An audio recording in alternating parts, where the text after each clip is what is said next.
very good evening to all our viewers who have tuned in for the day. I welcome you all to the very first webinar of the e-Disha webinar series, an initiative by the Department of Information Technology. I hope you all are safe and healthy and have been taking good care of your physical and mental health alike. The word Disha literally translates to direction. In challenging and uncertain times like these, especially when there's no physical interaction at all, it is difficult to stay focused or to know what is the best for your career. To help tackle this very issue, the e-Disha series brings to you webinars related to career opportunities, AI, Dockers, human-centered design, and much more, all with the intention of giving a direction to the technical pursuits of students and just to basically keep them going. So now let's begin for our activities for the day. As it is a mark of our undying tradition to invoke the Almighty before the start of an important event, let's first begin by praying to Goddess Saraswati and seek her blessings.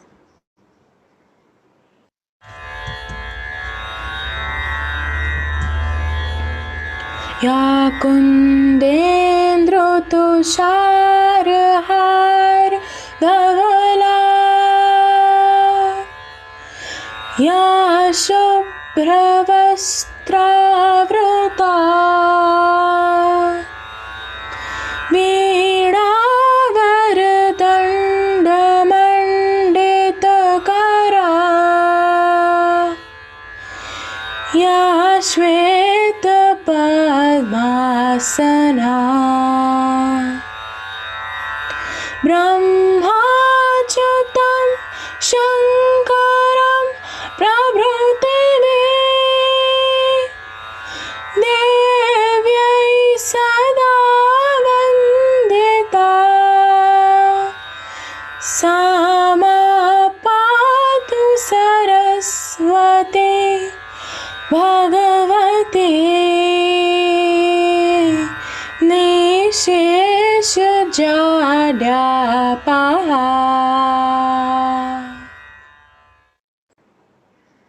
Praying indeed does change the aura around. Now I would like to ask our Vice Principal, Dr. Mrs. M. Vijayalakshmi, to speak a few words. Hello friends, it gives me great pleasure to welcome you all to this IT department program e-Disha. In this time of lockdown and COVID, all of us need to be safe and healthy. We also need to keep up our spirits. And this program e-Disha will help you all keep up your spirits. We have a bouquet of activities ranging from paper contest to programming quizzes to a set of lectures on different topics from career development to highly technical ones like AI, recommendation systems and so on. We also have a few game type of activities for you all. I request you all to take this opportunity and use this program to further your skills and keep up during this difficult period. Thank you all. Thank you so much, ma'am, for your words. I would now like to hand it over to Dr. Shalu Chopra, the HOD of the IT department, to speak a few words on e-Disha and to enlighten us as to what it aims to do. Over to you, ma'am. Good evening, dear friends and faculties. We at IT department have come up with a participatory event and we have named it as e-Disha, which comprises of webinars, quizzes, technical paper writing, presentations, Android app development and exhibition to showcase the last year best projects. The main objective of this exercise is to improve your skills in all aspects, be it programming, writing technical paper, or presenting it. Also, along with that, we have planned some series of webinars, and through that, we are trying to help you in how to crack competitive exams or how to search a job or some other technical aspects. I hope you will enjoy all these activities in this lockdown period and will make maximum use of it. And also will gear up for the new semester. Thank you. Over to you, Gayatri. Thank you very much, ma'am, for these valuable insights. Let's now begin with the first session of this series. Today we have with us a guest who has been a part of the IT family and has been in our shoes not very long ago. I would like to invite Ms. Nidhi Pankaj Shah. She completed her Bachelor of Engineering from the Department of IT and got placed into JP Morgan Chase as a software engineer through campus placement. She also started her own NGO and has been a part of 9 big projects. 2 years later, she flew to the USA to pursue her Masters of Science in Computer Science. She completed her course there in a considerably short period of time of 1.25 years and got recruited by Amazon as a software development engineer. She works she currently works on AWS service, reserved instances and saving plans, and is here today to guide her juniors regarding job search and placement preparations. I would like to now hand it over to Nidhi. Hi guys, my name is Nidhi and today I'm going to present the placements and job search. The reason why I'm presenting this is because when I was in your shoes, I used to find lot of resources and lot of advices around how to do placements and how to crack the job search. But it was so overwhelming and the articles and the videos were telling so much to do that I used to be confused at what to stick on or what to do exactly, what are the steps. And it's quite confusing because of the abundance of the resources and the different types of advices that we give. So I'm going to add to that advice and I'm going to tell the steps that worked for me. And that is the reason I'm sharing with you, because that worked for me. I hope that works for you as well. So just to clarify the confusing aspects and the step-by-step aspects of the job search. Okay, so let's jump into a brief introduction about me. So I have completed my bachelor's from Visit. Obviously, that is the reason I'm giving this webinar. Then I started working with the JP Morgan Chase as a software engineer, and then I moved to US to complete my master's in computer science. After graduating, I joined Amazon as a software developer engineer. So the agenda of the presentation is, first we are going to learn how to write a resume. Resume is the first and important step in our job search. Second is the preparations for the interview. Okay. And the third, I'm going to present my personal experience with the JP Morgan Chase interview. Last and the important part is you guys can ask the question and answers and we can wind up this presentation. So resume is really the first impression. We dressed formally or we dressed properly in our interviews because we do not want to ruin our first impression. That in the similar way, resume is also your first impression on your potential employer and you do not want to screw that up. So resume has to be a perfect impression of yours. Remember, it's just a summary of your education and professions. It should not exceed 1.5 pages as per the profession standard. And all the additional information, I'm very sure we all have the lot to write in the resume. All the additional information can either go to LinkedIn or your website. Okay, so now we are going to see that the details, the number of details that you can put in the resume, LinkedIn, and your website.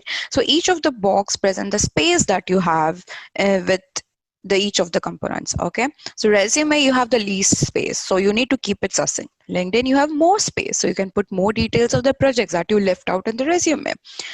And then you can also put in the LinkedIn is the references of your teammates, references from your teammates or your professors. Anything works, but it is like someone else is also vouching for your skills. You claim that, okay, I'm expert in Java, but if your manager from your internship or the professor is also vouching that you have been doing good in that skills, then it gives a double check and the trust to your potential employer, right? Okay. Now on your website, the website can have all the mini projects that you have done in your subjects.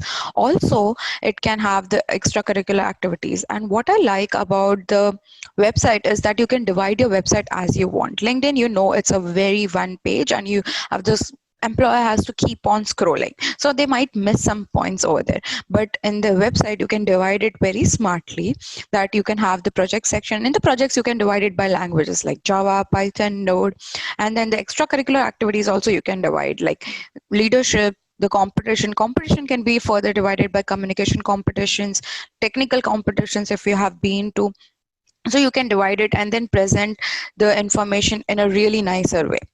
In addition to that, you can also put the videos of the demos of your project as well.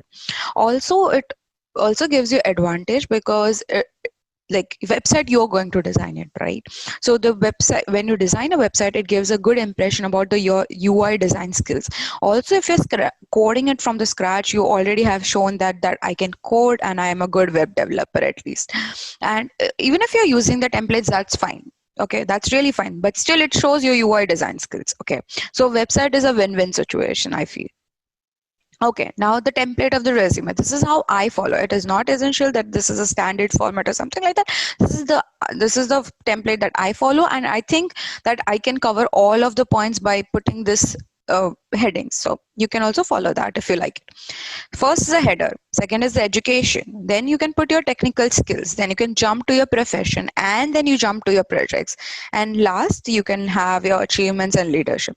All of these sections we're going to put in reverse chronological order. What do I mean by reverse chronological order? Is you putting in the descending order of the time. So everything that has happened in the latest goes first, and then in the descending order you can go ahead in the timeline. Now we're going to dive deep in each of the sections that I've mentioned in this template. So first, the header. In the header, I like to put the 6 components. First is the address, then the contact number, then the website. Okay. Then in the below, I like to put email ID, LinkedIn, and GitHub. So these are the 6 essential components that I think are important to put in the header.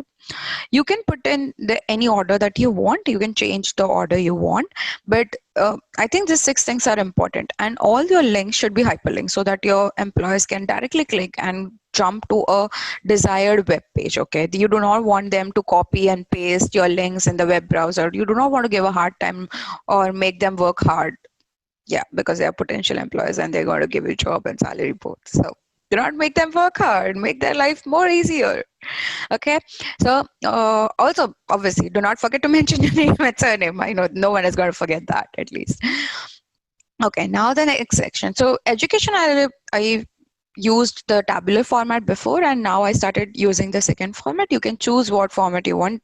Tabular format in bachelor's, I used to feel is a really nicer way to put, but the second format is also good that I'm following now. So you can choose between which formats you want to use. So in the tabular format, in the leftmost corner, you just put your milestones. Then you put the institution name and then the percentage or CGPI. The second format is about, like, it's not a tabular format, it is a straight line format where you have a university name on the left hand side, and then you have a duration of when did you complete that. So you can put like 2012 to 2016 for the bachelor's, and then your master's. Then your degree, what is your degree? So if you have completed Bachelor of Engineering in Computer Science, just put that. And then your CGPI or percentage. Then down you can mention about the coursework. Okay. The reason why I like to write the coursework is because in the masters we have a choice to choose the subjects. Okay. So once we have a choice, it can be like, I might not take the data science at all because I'm not interested in data science. I'm interested in database systems. I'm interested in web. I'm interested in mobile applications, but I'm not interested in data science. So my coursework says that okay, I've never taken a data science course, so do not ask me questions about that. Okay, so this is a good example, good way to tell them that which subjects you are expert on or which subjects you studied, so they can ask the questions on them. Also remember one thing, if your CGPA percentage is good enough, remember to put it so that your education gives if it is good, it gives them impression that okay, you are really good at the first test. Education is a first test. Okay, and the professional life also, you will be given a lot of tests. Obviously not directly, it's not going to be a literal exam paper, but it would be an indirect test that you will be competing on or appearing on. So remember to put a CGPI and percentage if it's good. If it's really bad or really low, I would suggest to avoid it completely. Now the technical skills. So technical skills, you can just have a comma separated skills, but what I like to do is to divide them, the technical skills, in the different sections. The reason is because every team has a particular skill sets that they're looking at. So they might be looking at the web, like their position is a software developer, but their team is really focused on the web development. So if you have a skills on the web development or a backend technologies, if they're working on the database queries, it is very easy to spot on that set of skills that they're looking on, and they can really like very quickly call you for the interview. So what are the example set of parts or sections that I like to put is, first is the programming language, then the big data technologies, then the tools that are familiar. So tools and the software can anything like your IntelliJ, Eclipse or something like that, and then web technologies and the backend technologies. Also, I've seen in a lot of resumes where they like to put that how acquainted or how familiar they are with that language. So you can have them in two ways. First, you can mention about the years that you have been working with that language. So you can say, okay, Java, I've been working for 2 years, Python, I've been working for 1 year. And otherwise, the second way is you can define your expertise level. So expertise level can be divided into beginner, intermediate, and the expert. So these two ways, what does that tell to your interviewer is that how good you are at that skill set. Okay, when I say Java 2 years means I've been working Java a lot, so they can ask me a good number of questions on Java. But when I say Python 1 year or C# 6 months, that shows that I have not worked that much on that languages, so do not grill me on that languages, right? So it's like, instead of giving them an open end to assume, we just give them a right information so that they do not have the assumptions, and we do not get questions that are like that you might not know actually because you did not work with that language. And it's okay to say that I worked only for 1 year on this language or 6 months on this language. Okay, no one is looking for expert on any language. They know that we are a bachelor student, so we have been exploring the other subjects as well, so that's okay. Okay, so now next step is the profession. Okay, the profession. First, an important thing, you need to put the position in your company, then the name of the company, obviously, right? And then the technologies you have worked on. The reason I put like the technologies is like, again, the same reason, where if they are looking for a Java expert and they want to see if this person has a hands-on experience on Java or C#, I can just look at that. I do not have to jump into the details and read each of your details. Just look at the bracket and she has worked on Java, probably. She has worked on Python, okay. So she has a hands-on experience. I can rely on her. So that's the reason I like to put on the technologies and the bracket. Then you can say about the duration of the job. And then the details. I prefer to put the details and the verb, starting with the verb. And I've seen a lot of resumes with the verb itself. So, or you can use a pronouns. It's on you. But verb is a preferable way to start with. Second is the projects. Okay. So the projects. Name your project. Name something good. I love that process where I had to name my project, because I can just name it anything. Bumbo jumbo, anything. It's okay. But I did not mean it. You can name the projects a sensible name. If you do not have, that's okay. But try to name your project. Then again, the technologies used is the same reason that I've mentioned before. Duration of the project. So duration helps them to tell whether your project is a major project or your mini project. Okay. And another thing is the details of the project. Obviously, here also I prefer to start with a verb. Now, tips and tricks for the resume. First and foremost important thing is properly formatted resume, because it's like dressing. Okay, if you're not dressed fine, you do not take your process seriously. If your resume is not properly formatted, you do not take the process seriously. That is the impression that you're giving out. So always remember to format your resume properly. If you're not good at formatting, pass it to other friends. Friends are for helping us. Okay, no grammatical mistakes. Okay, very important thing. Second, if you're applying for a different positions, it's not compulsory, but you might want to consider this. So if you're applying for a software engineer, you're applying for the web developer, you're also applying for some database engineer. So then you want to prepare different resumes for them. The reason I'm saying is that then you want to focus on that set of projects. So software engineers, you're going to put all one set, like we would have one database project, one distributed systems project, one web development project, one Android project. So you are saying that, okay, I have a breadth of knowledge of all the technologies. Good enough for the software engineer. But if you're writing a web developer engineer resume, if you're applying for the web developer engineer, and you want to write a resume, you want to focus on one project that you have done on the basics of HTML, CSS, then another on Node, another on Angular. So you can just focus on your web projects and web profession. So it's just shifting of the focus by having a different set of resumes. Okay. Another thing is remember to use the keywords or the buzzwords that are used in the job description. The reason is nowadays people are not reading your resumes. They do not go through, like, the HR is not going to go through each of your resume. What they're going to do is put them in the parsers, and the parsers are going to say, okay, this is this candidate fit for the interview process. So you want to pass that resume parsers, and that is the reason you need to have the keywords or the buzzwords on your resumes. So we all have a lot to write, as I mentioned, but we have to choose it smartly and put the additional information in the LinkedIn and on your website. Okay. Sixth is that if you have, like, try to mention a lot of numbers. That gives a really clear idea.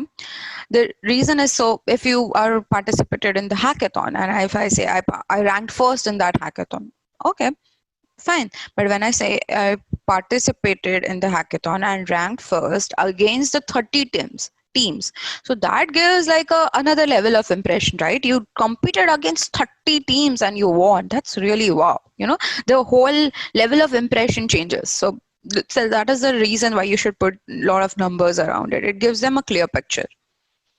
Highlight the keywords, obviously. Okay, now what are the questions that comes from the resume? Okay, so these are the common questions that I found from the resume. First is that describe what, so everything that is in the quotes is that it can be your project. It's just my project or my experience or my technique. It's just related to my resume, but it can be yours. So it is in the quotes, you can replace it with yours. So describe what you did in this project and explain it with a flow diagram. So when you have to explain a project and a flow diagram, you should be very clear about it because you implemented it. But what happens is some of the projects are developed back like 2 years ago or 1 year ago even.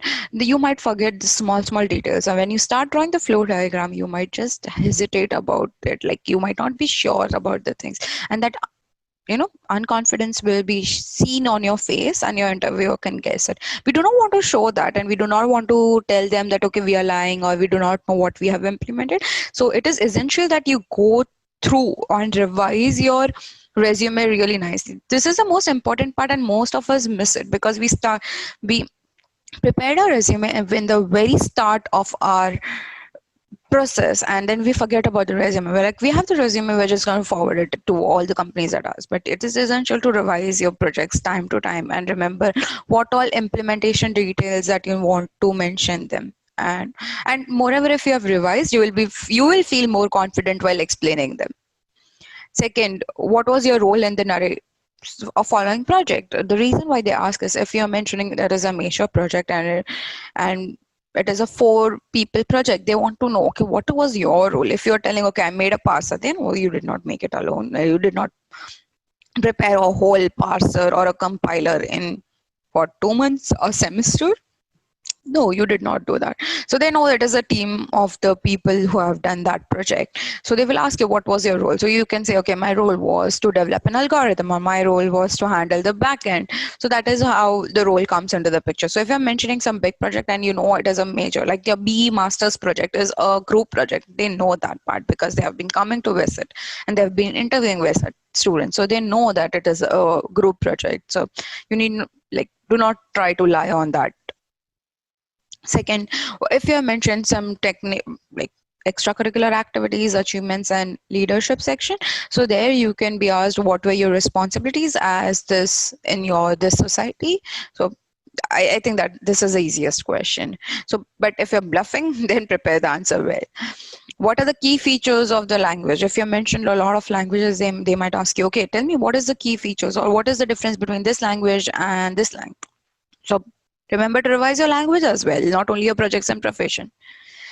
Okay, another question could be, if you have mentioned about some competitions, they can ask you, okay, what did you learn from it? It's okay, you won, but then what were your learnings? Because every experience gives us some learnings, but we do not analyze them, so we do not realize it immediately, but then you need to analyze them before the interview so that when such type of questions come, you know the answer quickly and you do not fumble on them. Okay, be thorough with your resume. I've already mentioned that. I'm going to repeat.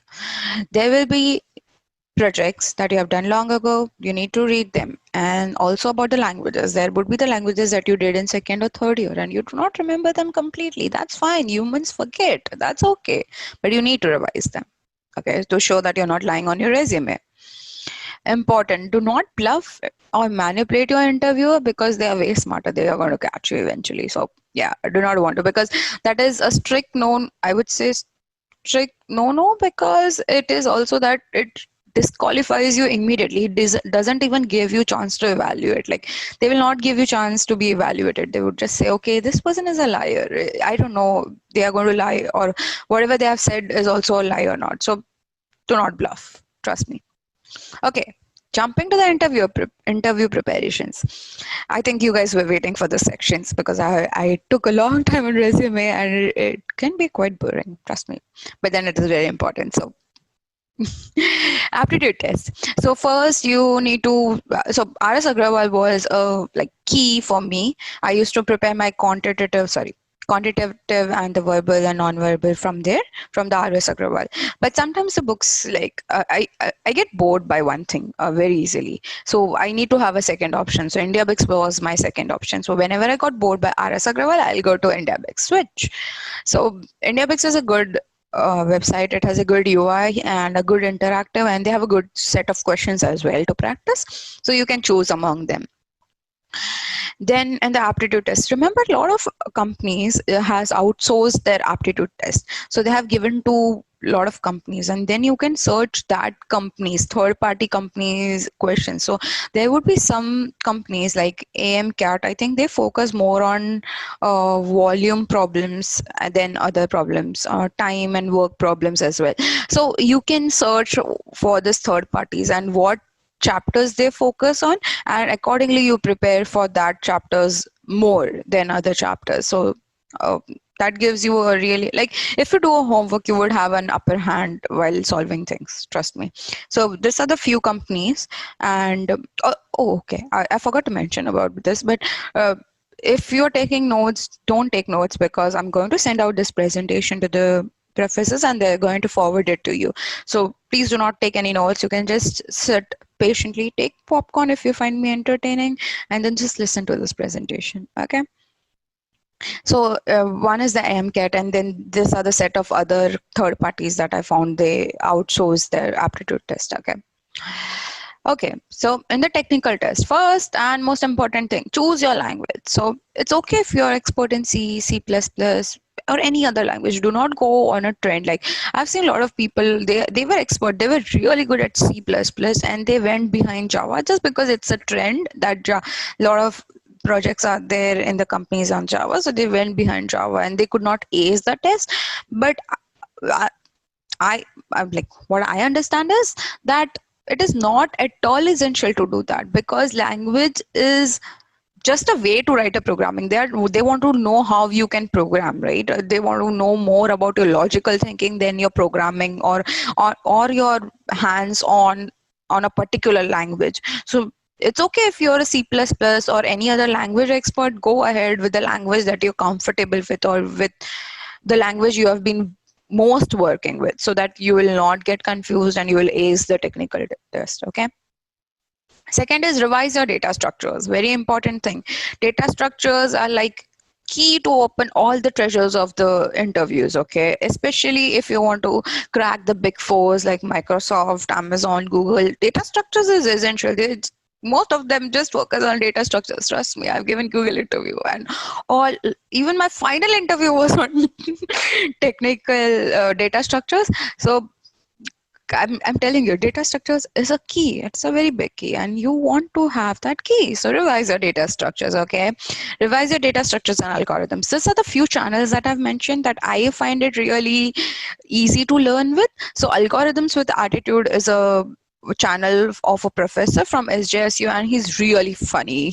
His expressions are funny, and he has all animated videos for explaining the concepts of data structures and algorithm. Byte by Byte is another channel which is hosted by a ex Google engineer, and he is also really good at communicating. So I really like that. And my code school has a lot of videos on data structures and algorithms. So if you do not find the videos or for the concepts on these two channels, my code school will definitely have, I guess. So yeah, go ahead and check them out.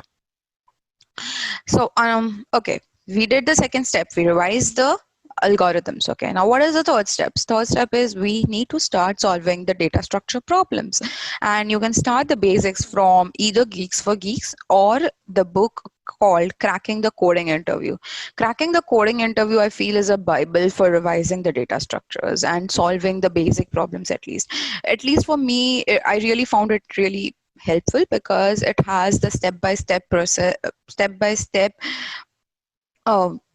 like solution, and it really explains well. There is a video from Byte by Byte which says that how can you use effectively this book. You need not go through whole book because this book is quite big. It's 500 to 700 pages, I guess.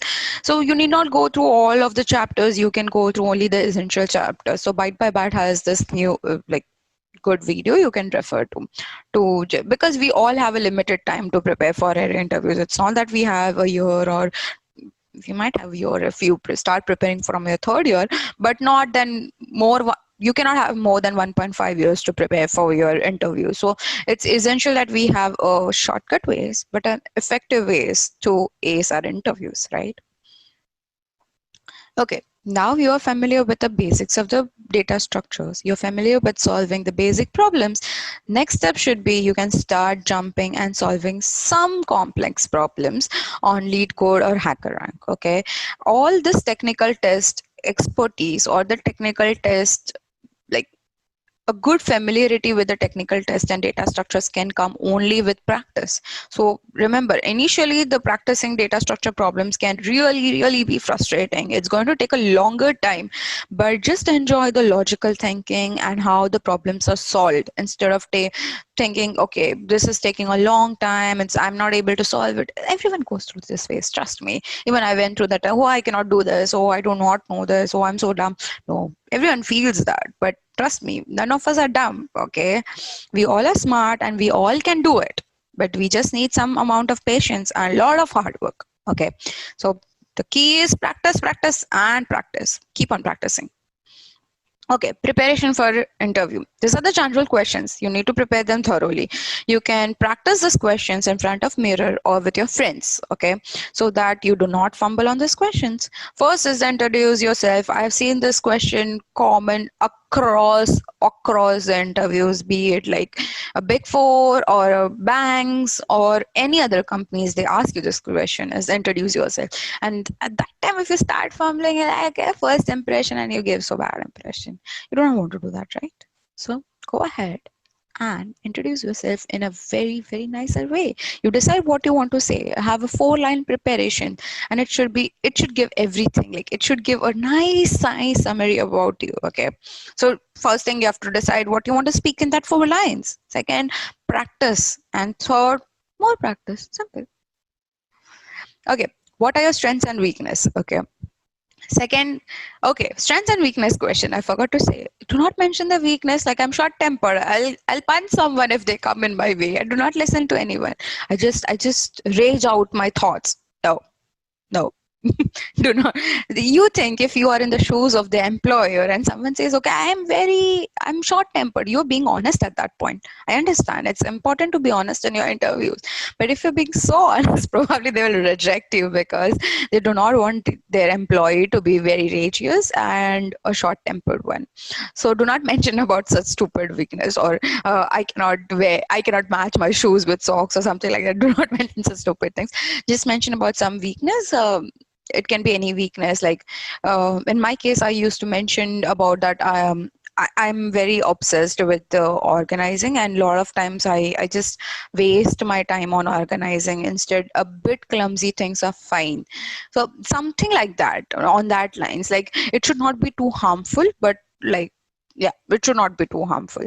Also, the follow-up question can be, what are you doing to overcome your weakness? Okay, you understood that is a bad thing about you, but are you doing something? Because every one of us like every one of us does a lot of mistakes in their life, but if you do not if you're not in the process to rectify them, then that's the bad part. Okay, trust me, in all the companies, all big companies, people screw up like they screw up, but then there are the documents where they prepare that, okay, this happened once, we do not want to see it second time, what are the learnings? So you want to always answer this question where you say what are you doing to overcome your weakness. Okay, second, where do you see yourself in the next 10 years? This is like you have a good big picture about yourself and you're very clear about yourself.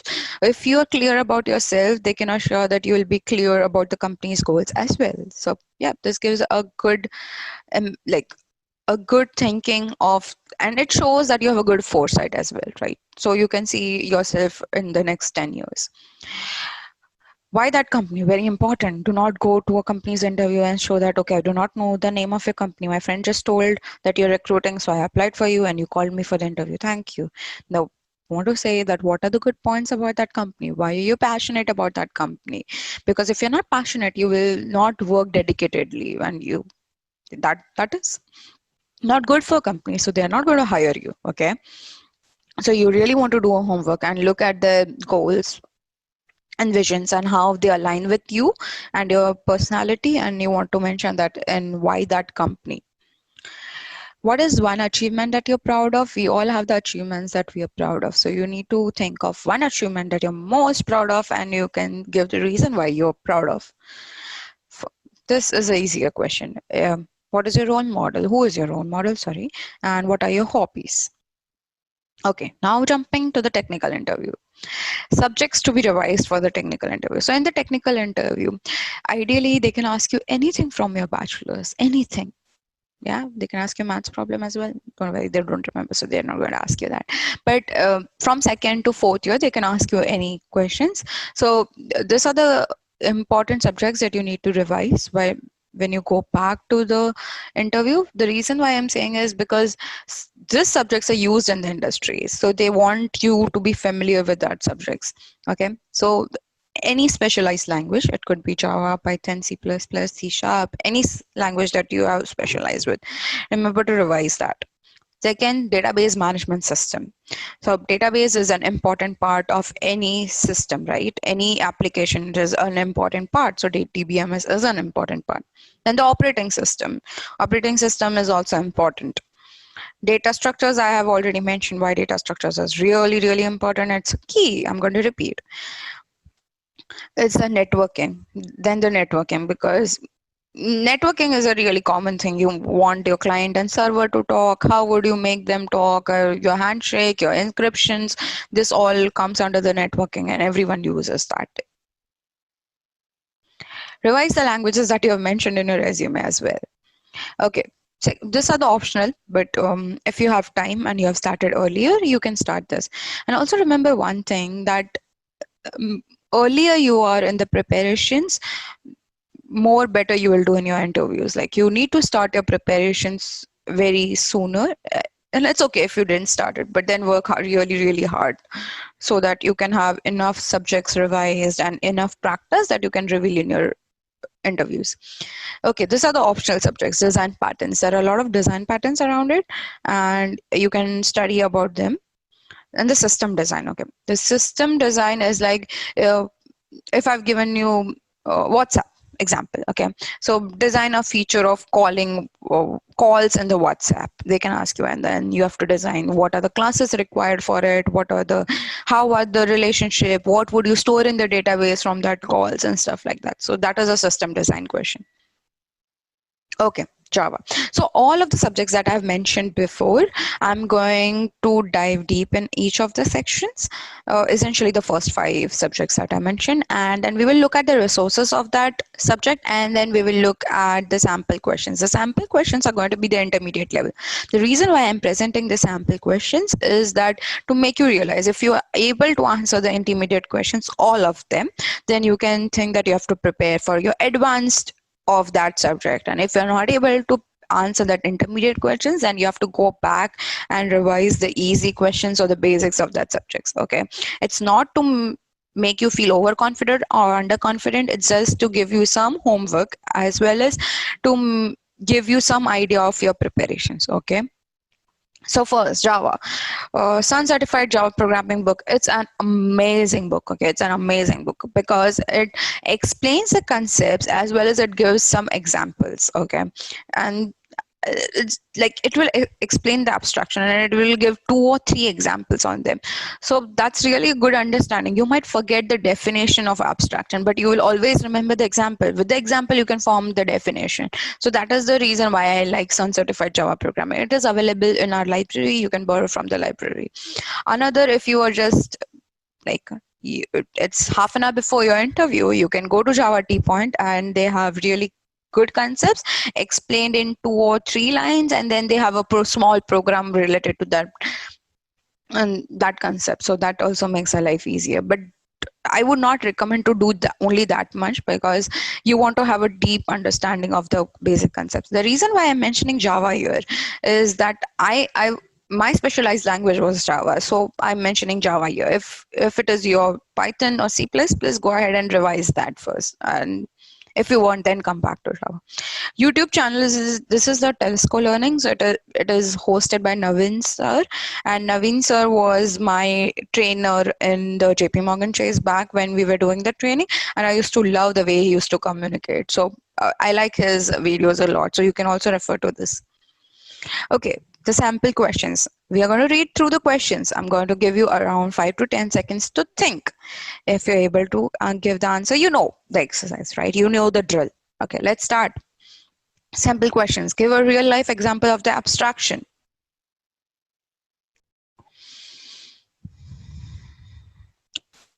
First step, remember what the abstraction is. Then give a good example on that. Difference between object-oriented and procedure-oriented languages.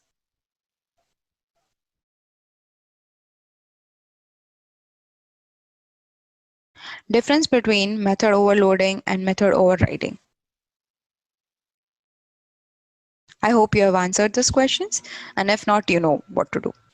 TBMS. So these are the 2 websites. So second is a YouTube channel of the normalization. Actually, I looked at the normalization videos a lot and all were focusing on solving the problems. None of them explained the normalization with a real life example.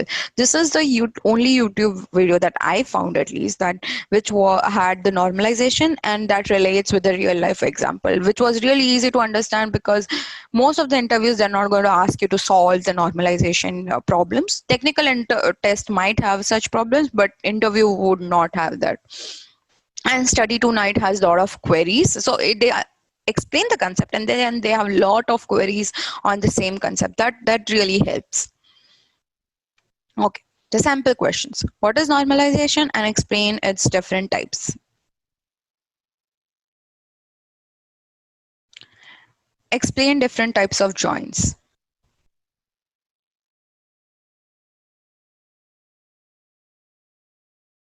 Difference between drop, delete, and truncate.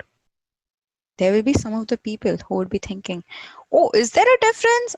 Oh, yes, there is a difference. How many types of relationship exist in database designing?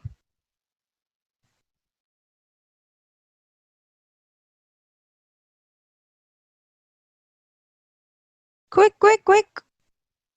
No, I don't want to pressure you. Sorry.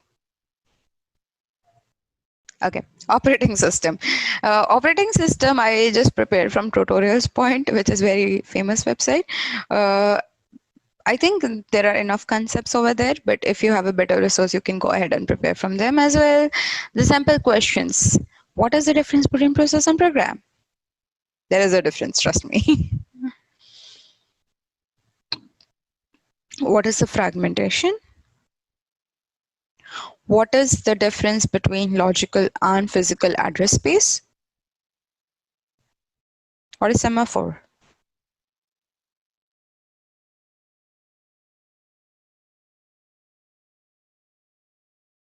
Answer? Answer? Answer? Okay, I'm not going to irritate you. Sorry.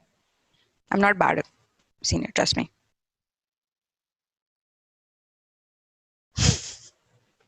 Okay, I hope you guys have answered that. Data structures. Lead code and hacker rank are the 2 places where I used to practice for my data structure interviews. Lead code was my personal favorite. Okay.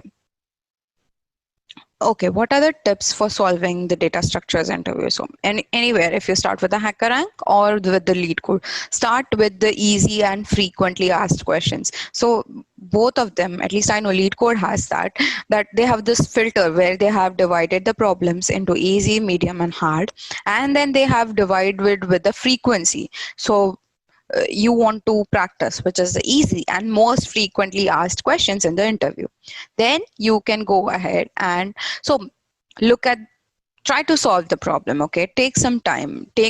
I would like in the start, I remember I used to take more than half an hour or at least 1.5 hours for each of the easy problems. I mean it this, each of the easy problems, and there are problems that I have spent even like 4 and 5 hours as well. So it's okay. Initially, it does take time, but it is all about developing your logical thinking, and which will take time. It's not going to happen easily.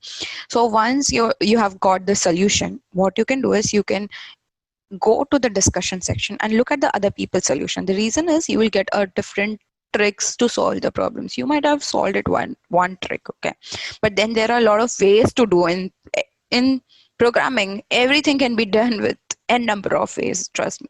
So when you go back to the discussion section, you will see that how people have solved. So this helps to get different tricks. And even if you don't get, go to the solutions and look at the tricks and just try. When you look at the tricks, take a sample example and then go through each of the line with that example. So then you will have a more clear picture about that problem.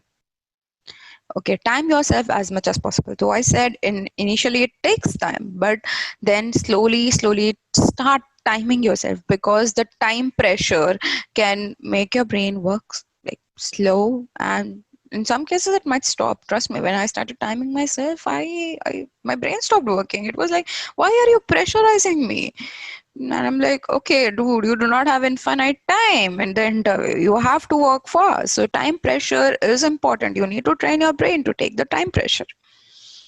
Okay, solving the data structures and algorithm require patience, and eventually you will have a good grasp on it. Trust me, but it is going to happen really eventually. Then as you get interview calls, what you can do is you can narrow down the practice. At least in the lead code, I know you can divide by the company. So if you get an interview call from Amazon, you can divide it by Amazon and then solve the Amazon related questions. Not the exact questions are going to come into the interview, but these are the types of questions that the Amazon interviewer asks you. So you can then narrow down by company. Okay. These are the tips to crack the data structure algorithms. There's a lot of tips that are going to come, and there is a lot of content. I know some of you might fall asleep, but try to listen and like stay with me, okay guys? It's going to be a bit heavy, but it's going to be helpful, trust me. So first is to clarify your question. Whatever the question you have given, there would be like a lot of assumptions on that question. So you want to go ahead and clarify that question. What are the benefits of it? First, an important benefit is like when you start writing solution, you will be very clear on what the question is and how the solution should be defined. Another is if the interviewer has left some open-ended question, they also know that, okay, I left the open-ended question. She asked the question, so she understands the problem statements very nicely. When you ask for the question, clarifying questions, it shows that how good and well understanding you are with your problem statement. Do not jump to the solution. Ask and understand the problem statement very well. Okay. So what could be like sample questions I'm giving? That there could be like a lot of questions that you can ask on the clarifying end, but this other common sample questions I would say that you might want to ask. So first you want to ask, how big is the size of the input? They say, I'm going to give you array and you have to do this, you have to just sort the array. Okay, but what is the size of the input? If it is going to be really big input, then I might be very conscious with the time complexity and the space complexity, because if the input is really big, I do not have that much space in the laptop. I want to run it on the cloud probably. So this is one of the examples. So you need to see how big is the size of the input. Also your time complexity. If the size of the input is very big, you have to be really very serious about the time complexity. Okay, how big is the range of values? Is there a positive values? There is a negative values? Are there zero values? You need to ask them.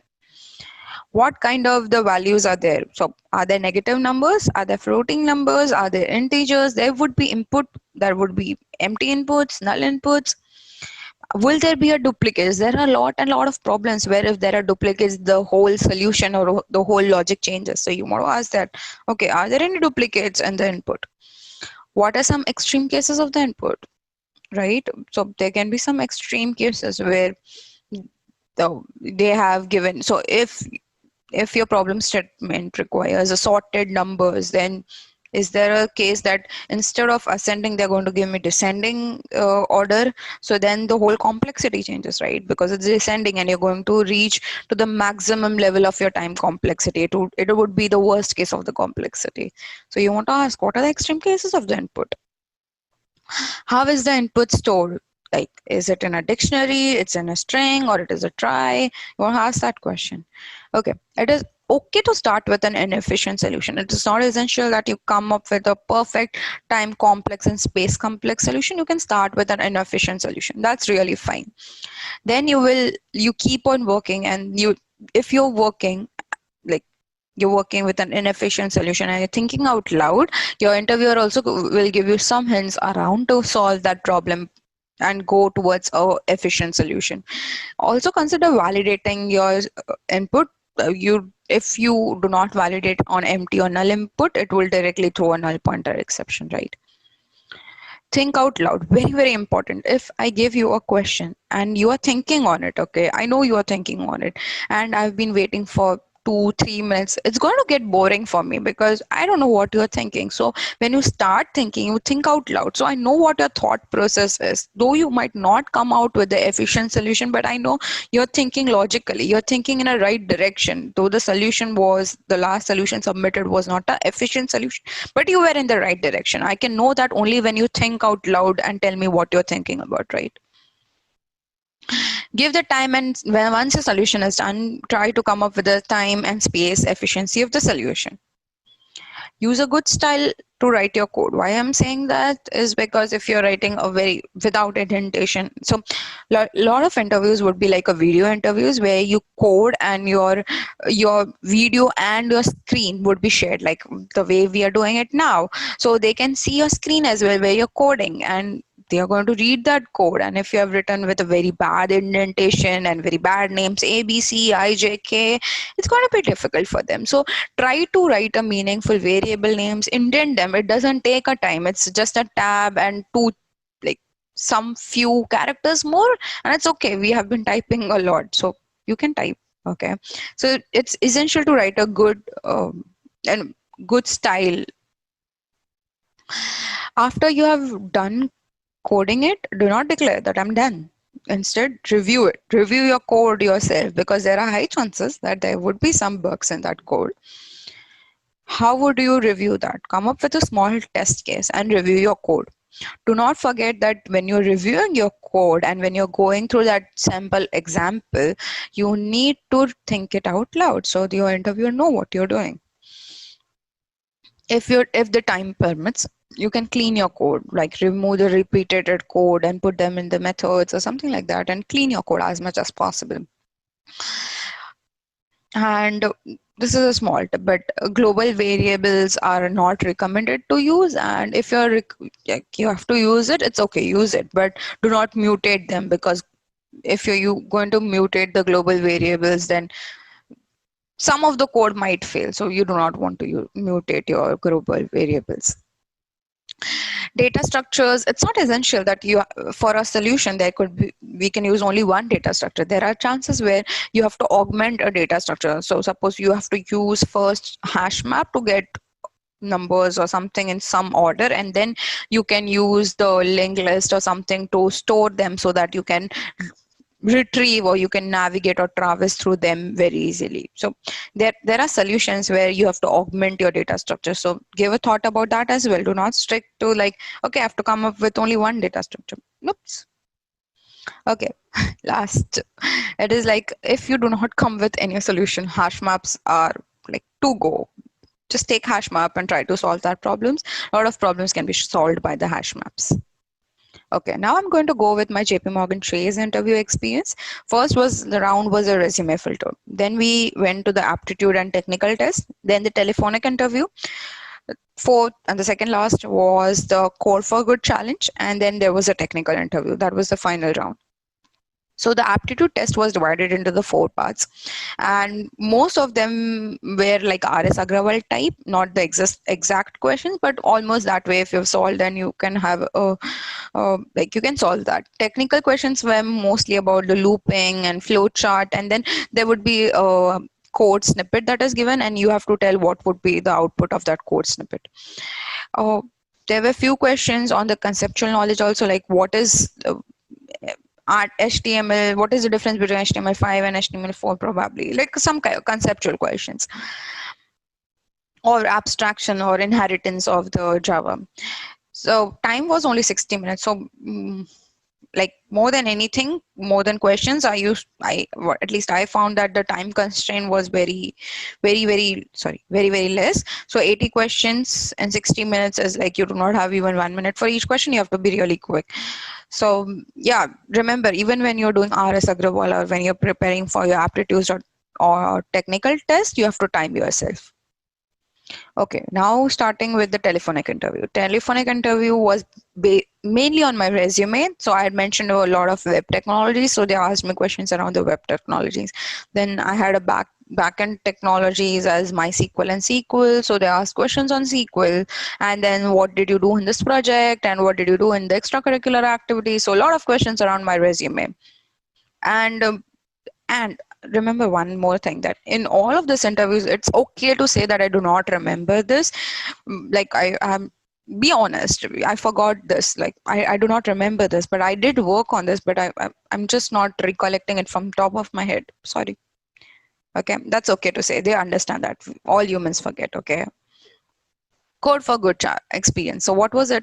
It was a 24-hour coding challenge. NGOs will give us the problem statements to solve, and then the team works on that problem statement. So around, I think 60 teams were there when I participated.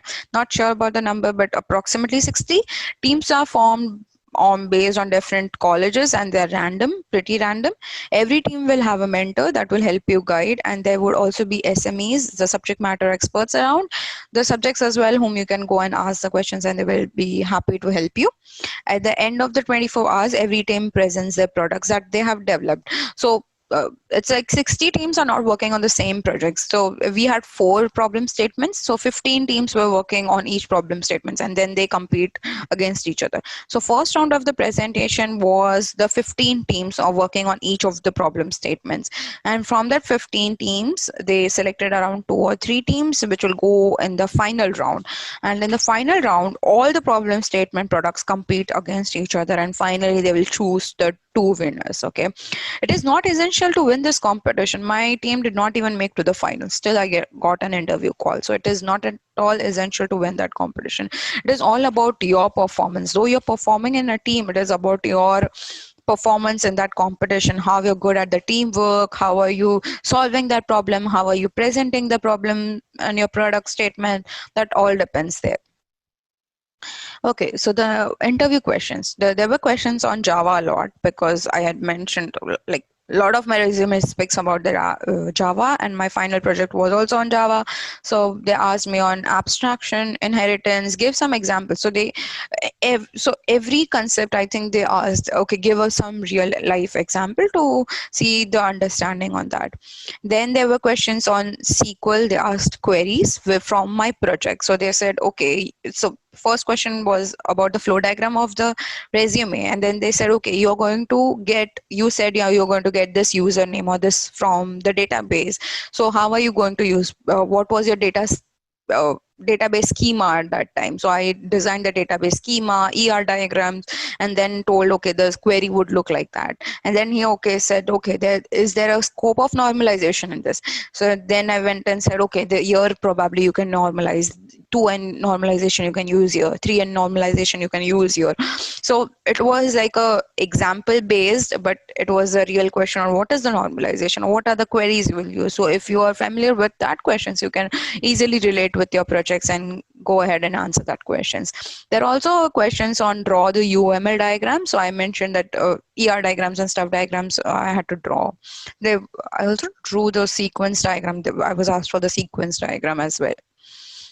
So the final tips. I promise this are the final tips. I spoke so many times tips. Probably if you draw a word cloud, the tips would be like this giant, and then other words would be very less. So these are the final tips. Okay. Finding job can be frustrating. Do not lose your patience. Your hard work will pay off. Trust me. Keep applying. More the application, more are the chances to get an interview calls. Network. Use the LinkedIn network to ask for referrals. And if you have any further doubts that you cannot ask in this Q&A, you can shoot me a mail at my VES mail. Okay, cool. Thank you guys for listening patiently and being with me and staying with me. Thank you so much. I really hope this is a helpful presentation for you to search and help you find your dream company. Thank you, Nidhi, for that talk. That was extremely informative and detailed.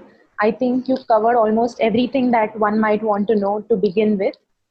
Uh, and the resources that you mentioned after having tried and tested them, that was the absolute cherry on the cake. And it has probably given people what they should be doing right now.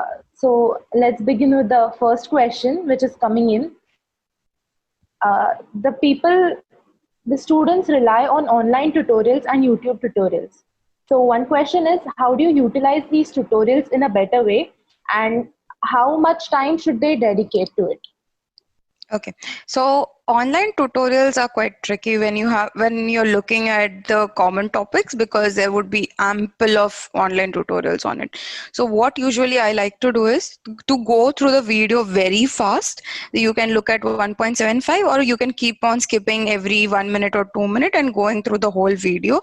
And once you see that that video has everything you want to see, so suppose you're looking for a sample code and a demo, so that tutorial has a sample code as well as a demo. So then that's a right video to see. And once you have seen that video, make sure that you implement what they are implementing with them. So you can divide your screen into two parts. One screen you can go on with the video, and one screen you should have your IDE open, where you start typing with them. So like only seeing video is like you will never, like you will understand at that moment, but you will not retain it for the longer time. If you want to retain it for a longer time, what you have to do is you have to practice along with them, or whatever they are saying, just keep it like very active thing. Only just listening does not help, or it does not help to retain for a longer time. You might understand it for that moment, but you will not retain for the longer time. So yeah, one suggestion is to go through the videos very quickly, because if you suppose the video tutorials, if you're learning about React, okay, you're just learning about the basics of the React, and you look at the video basics of the React, it will be like 2.5 hours, and you went through the whole video at a normal pace and you understood, okay, that was complete waste of time. That happens to most of us, and we do not want to do that. We do not have that ample of time in our life. So what you want to do is first go through the video very rapidly and see what content they have and whether the content is exactly what you're looking for. And when you know that the content is exactly, look at it the slow pace, and also remember to practice it, or least you can do is to write the notes of that video so that you can retain it for the longer time. Okay, thank you for that. The next question, can you tell us something that will set you apart from the crowd, or something that will immediately create an impression in the mind of the interviewer, or make the interviewer remember you for a longer period of time? Oh, so this is a good question. First, that I mentioned is thinking out loud. If you keep on thinking out loud, it's like a communication, more like, it's not like an formal interview, but it's like a communication or discussion that is going with two people. And if you make it like a discussion, the person will always remember because he's talking to you, right? If you talk to someone in a corridor or in a lab, you will remember that person very well, right? Because you're discussing with them. So it's necessary that you think out loud. That's the reason I kept on insisting that you have to think out loud, because it feels like a discussion throughout the interview. Second thing, have you is your resume and your real dedication. Show the real interest in knowing things, show the curiosity. Everyone gets impressed by the curiosity. So even if you don't know the answer, just be curious, okay, what the answer is. Just do not be on the desperateness to pass that interview. Just show the passion on the technology or the passion you have in understanding that answer. So in one of my interviews, I did not know the answer. Last thing he asked me that what the questions you have. I said I want to know the solution of that question that you had asked me. Though we did not go to the solution, can you give me some hints so that I can have my brainstorming later on. So he was really happy that I asked, and I was curious on that question. It's just not like a desperateness to pass the interview and just leave the interview. To summarize, two things: passion and discussion. Okay. So being expressive here really helps. Yep, definitely. And it's not necessary that your communication skills should be very, very good. Throughout the video, you saw that my communication skills is not that good. In fact, I would say it's not good at all. But when you keep on discussing it, people understand that, okay, you are thinking and you're going in a right direction. And we need not be a very good communication skills because we are engineers. We do not have to talk with the businesses. We have to sit behind the computers. So it's fine if we do not have a good communication skills. Okay. Thank you for that. The next question: does social volunteering have an impact on your prospects of getting a job? So, as you mentioned, you have worked with Adi Pradhan, so I'm sure you will have more of an experience with that. I'm glad you asked this question. So, social volunteering. So, I have done a lot around in the social volunteering, and it has helped me a lot. There are 3 points that have helped me a lot. First is the satisfaction. I was really passionate in the field of where the technology and social work comes together. So it really helped me be very happy and satisfied. Another is you get to work on a real life projects, because real life projects you cannot get easily in the internship, or internships are usually POC or something like that, because the company cannot rely on you. But NGOs will rely on you, okay, because they do not have much of the options. So they will rely on you and they will give you a real life project and they will trust you with all your design, all your code. So it gives a good satisfaction, good experience with the real life projects, because they can go live as well if they like. And the third point is also that whenever you talk to the interviewer that you're working on such social cause, they also feel that you're empathetic. That really shows that you're a good empathetic person. So you have showed already by answering the questions that you're a smart person, and then you showed that you're empathetic as well. Who will not want that as a teammate? Right. So, the next question: do internships improve your prospects of getting a job? Okay. Yep. Yes. To give a short answer, but to give a good explanation on that, the reason is they think that you have a hands-on experience, because when we come out of bachelor's, we are pretty naive. A language, so I'll give you a small example. It's like our language is also so naive. The way we communicate is also so naive. We do not understand the diplomatic way to talk. So this is a very basic thing, talking, right? So they think if you have not seen the industry at all, you might not know how to talk diplomatically or understand that the professional culture is totally different than your college culture and academics. So when you have a hands-on experience, and second point is you have a hands-on experience on something, that means that you have worked on the real life projects and you understand the pressure of the real life and professional life, and when the code goes in production and what happens in the testing. Our usual projects have the names of in variable names as ABC and IJK, but real life projects never work on ABC and IJK. Variable names have to be very, very sensible. So they think that you have a good hands-on experience and you understand the professional culture and you will not behave like a stupid idiot and laughing loud in the office. So that really increases your prospect, and moreover, it gives you a confidence when you go to an interview that you understand the culture. better. Okay. Thank you for that. The next question which is coming in is, uh, so you mentioned that you have worked a lot in Java. So our Right. peers are asking, can I get placed if I'm not good at Java? Good question. Yes, obviously there are tons and tons of projects out which are not Java, which is web development. That can be Python. That are lot. Python is now growing language. It is there are tons and tons of the projects in data science, and there are projects that are. I know at least in JP Morgan Chase there were at least one whole department that used to work in Athena. When I say like on Python, I mean, and one whole department is like 500 employees at least working on Python. So I think, yeah, there are tons and tons of it. And though like our IT industry, it like it dominates by Java, but it is not the only language, or it is not the only survival mode. In fact, it also increases the chance when you have expertise in other, because Java is a common language. All tend to expertise in that, probably because that is the language that you learn in throughout the college.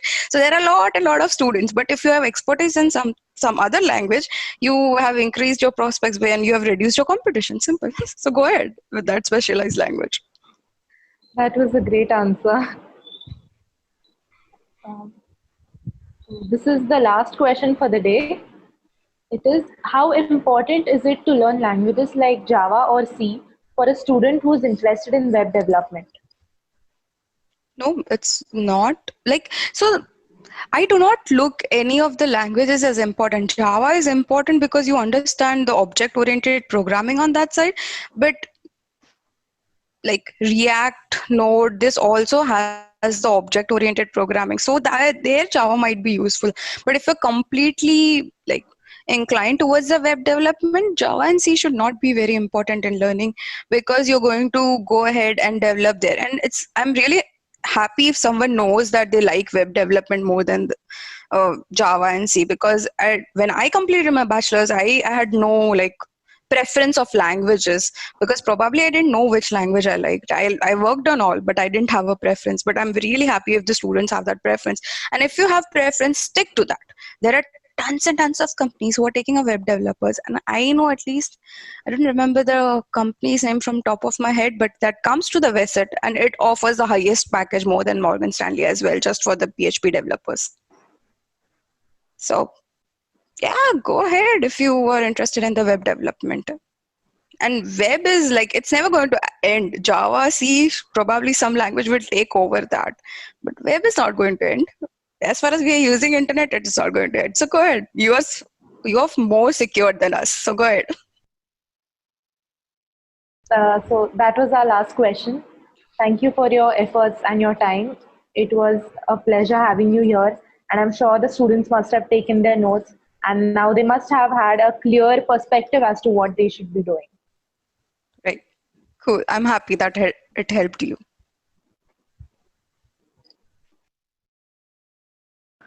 So that was it for today's session. I hope you all have some takeaways and are leaving with a better understanding of the entire process.